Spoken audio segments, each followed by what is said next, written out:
You can hill your লাইফের 7 chapter how to change, কীভাবে আমরা চেঞ্জ করতে পারি, বদলাতে পারি। লুইস হে বলছেন যে all the theory in the world is useless until you know how to apply. কী কী theory? Nurturing the willingness to go, controlling the mind, learn to forgive self and others. এগুলোই ডিটেলে বলবো।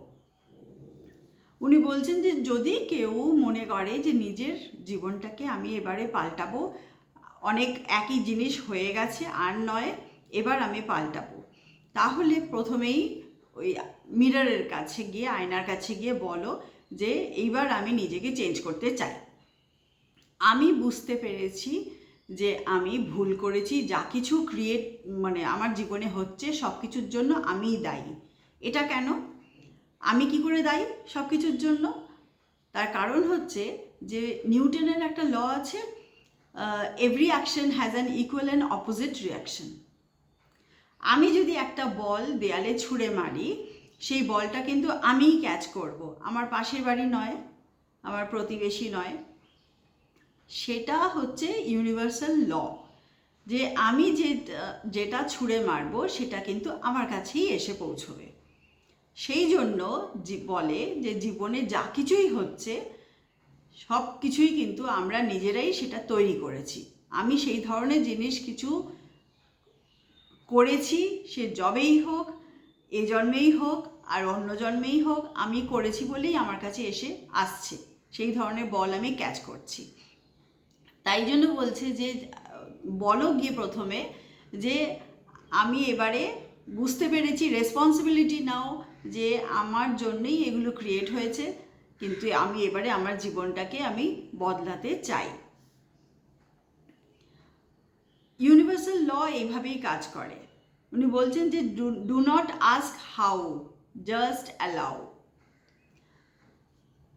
আমরা যখন কোনো কথা ভাবি, বলি এবং করি, সেটা কিন্তু পরিষ্কারভাবে ইউনিভার্স সেটা ক্যাচ করে। আমার মাথায় যা চলছে, আমি কি ধরনের কথা ভাবছি, আমার এটা হয়নি ঠিক করে, আর একটু হলে ভালো হতো, এটা কেন পেলাম না, ওটা কেন দিল না, এই ধরনের যখন কথাগুলো হয়, আমার একদম পছন্দ না, আমি রেগে রয়েছি, আমার ভেতরে অনেক দুঃখ রয়েছে, এই ধরনের জিনিসগুলো যখন মাথায় ঘোরে, তখন ইউনিভার্স বলে যে আচ্ছা এগুলি খুব পছন্দ, ঠিক আছে আরও না, ওই ধরনেরই যাতে আমরা ওই ধরনের অভিজ্ঞতা, এক্সপিরিয়েন্স আমাদের হয়, সেই রকমই জিনিস আরও আরও করে ইউনিভার্স দেয়।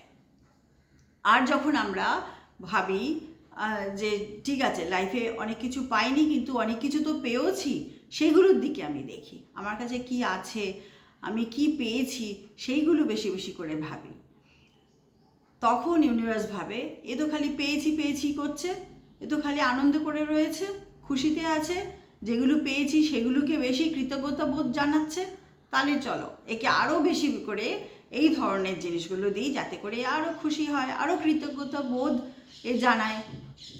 তো সেই জন্য বলে যে আমরাই ক্রিয়েট করি, আমরাই তৈরি করি আমাদের ফিউচার। আগে কি হয়ে গেছে সেইটা কিন্তু কোনো রকম উপকারে আসবে না সেগুলোকে ভাবলে। সেগুলোকে যতবার আমরা ভাববো সেগুলো বারবার তরতাজা হয়ে যাবে, এবং সেই ধরনের আরও যাতে আমাদের অভিজ্ঞতা বাড়ে, সেই ধরনের জিনিস আমাদের সঙ্গে, আমাদের জীবনের সাথে হতে থাকবে। তো উনি বলছেন যে সেই জন্য মাস্টার ইয়োর মাইন্ড। আমাদের মাইন্ড হচ্ছে একটা টুল, আমরা মাইন্ডকে যেভাবে ট্রেন করব সেইভাবেই আমাদের জীবন চলবে। আমরা কনসিয়াসলি, সচেতনভাবে যদি সিলেক্ট করি যে আমরা কি ধরনের ভাবনা চিন্তা আমরা করব, তাহলে কিন্তু আমরা সেই ধরনেরই অভিজ্ঞতা আমাদের জীবনে পাব। এরপরে উনি বলছেন যে লেটিং গো করতে হবে, মানে আমাদের জীবনে যদি কিছু খারাপ হয়ে থাকে, কোনো খারাপ অভিজ্ঞতা হয়ে থাকে, কোনো কারোর সাথে মনোমালিন্য হয়ে থাকে, বা আমাদের অফিসে কত কিছু হয়, সেগুলো হতে থাকে, তো সেগুলোকে বারবার মনে করো না, সেগুলোকে ছেড়ে দাও। যত তুমি ছেড়ে দেবে তত তোমার লাইফ হালকা হবে। আমরা রিফিউজ করি এটা এটা রিলিজ করতে আমরা রিফিউজ করি, যে না আমি তো ভুলবো না, এই জিনিসটা আমার সাথে হয়েছে, অমুকে অমুক বলেছে, বা এটা আমার সাথে হয়েছে, এটা আমি কখনো ভুলতে পারবো না, এটা আমি সারা জীবন মনে রাখবো। মনে রেখে কি লাভটা আছে?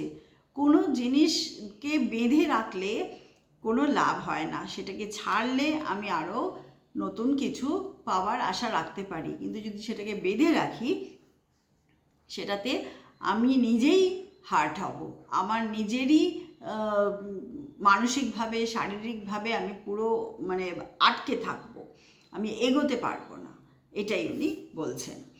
এরপরে উনি বলছেন যে ফরগিভনেস মানে আমাদের ফ্রি ফ্লো অফ লাইফের জন্য, লাইফটা যাতে স্মুথ চলে তার জন্য এই ক্ষমাটা করতে হবে।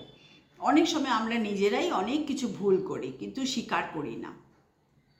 আমরা নিজেদের মনে, আমাদের অন্তরাত্মা কিন্তু জানে যে এটা আমার করা ঠিক হয়নি, কিন্তু আমরা কিছুতেই সেটা স্বীকার করি না, মানি না। তো সেইটাকে নিজেকেই নিজের কাজের জন্য ক্ষমা করতে হবে, যে না আমি এটা ভুল করেছি, এটা বললে। এবং যদি অন্য কেউ কোনো কিছু আমাদের প্রতি ভুল করে থাকে, অনেক সময় রাগবশত হোক, সেই মোমেন্টে কিছু মাথায় আসলো, কেউ কিছু বলে দিল, সেটাও কিন্তু ভুলে যেতে হবে। কোনো জিনিসটাই কিন্তু এতটাও বড় নয় যে একটা সম্পর্ককে ফেলে দেওয়ার মতো, এতটাও বড় না যে আমার সম্পর্কটা দাম তো অনেক বেশি, যে কোনো সম্পর্ক হোক। অনেক সময় মা বাবা, অনেক সময় ভাই বোন, প্রতিবেশী, বন্ধুবান্ধব, বাড়ির আত্মীয় স্বজন, অনেকের সাথে অনেক কিছু হয়, কিন্তু তারা কিন্তু আমাদের এই মনোমালিন্যটার থেকে দুটো যদি ওজন ইয়েতে রাখা হয় মেশিনে, তাহলে কিন্তু তাদের দামটা, মানুষটার দামটা অনেক বেশি। সেই জন্য সেই ফরগিভনেসটা করতে হবে, তাদেরকেও ক্ষমা করতে হবে, নিজেকেও ক্ষমা চাইতে হবে।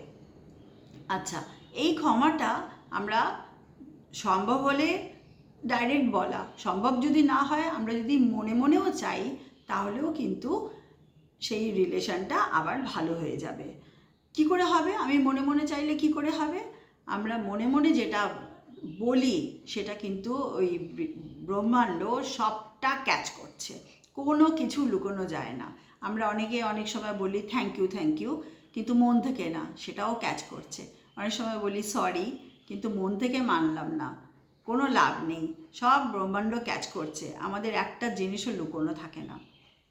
আর যদি মন থেকে বলি সেটাও কিন্তু ইউনিভার্স ক্যাচ করে নেবে, এবং সেই বলার যে এফেক্টটা, ভালো ফলটা, সেটা আমরা অবশ্যই পাব। তো উনি বলছেন যে যদি কারোর সাথে কোনো মনোমালিন্য থাকে এবং তুমি চাও যে তার সাথে তোমার সম্পর্কটা ভালো হোক, তাহলে উনি একটা খুব সুন্দর ছোট্ট একটা এক্সারসাইজ দিয়েছেন।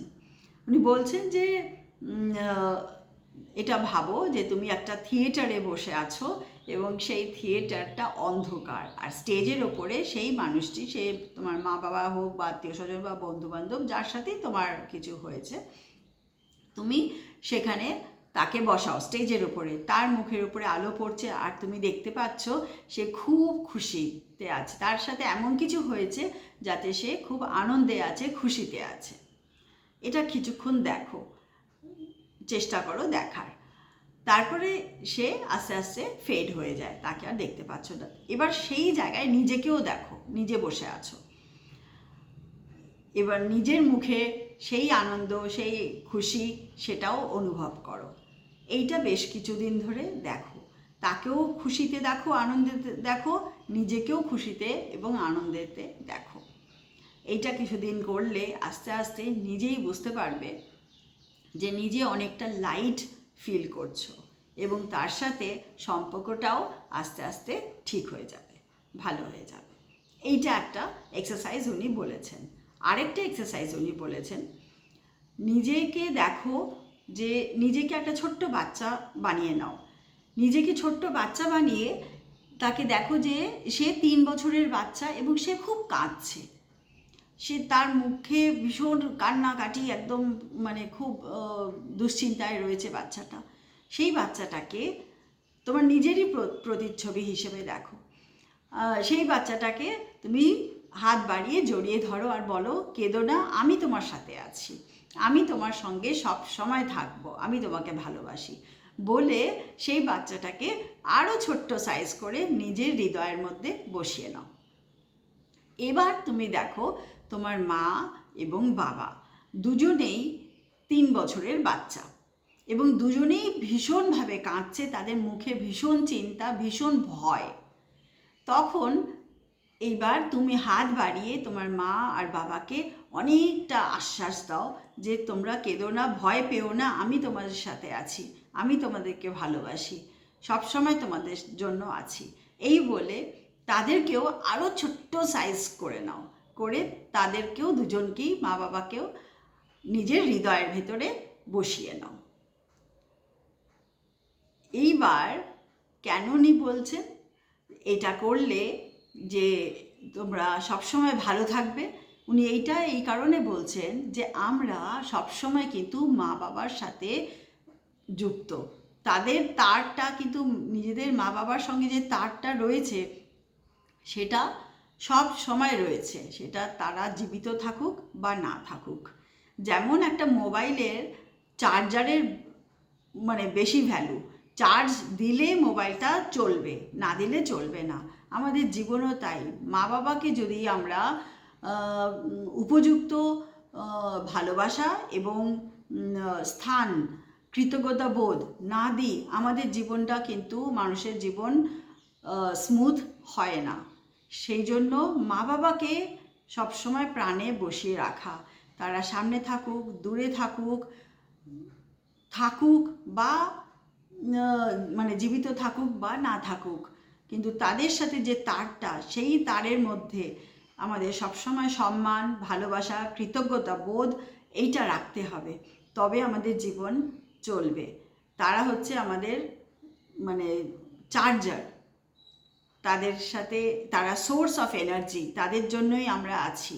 সেই জন্য সেই যে সোর্স অফ এনার্জিটাকে সব সময় বিশেষ স্থান, বিশেষ ভালোবাসা, বিশেষ কৃতজ্ঞতা বোধে ভরিয়ে রাখতে হবে, তবে আমাদের জীবন সুন্দর এবং সুস্থভাবে কাটবে।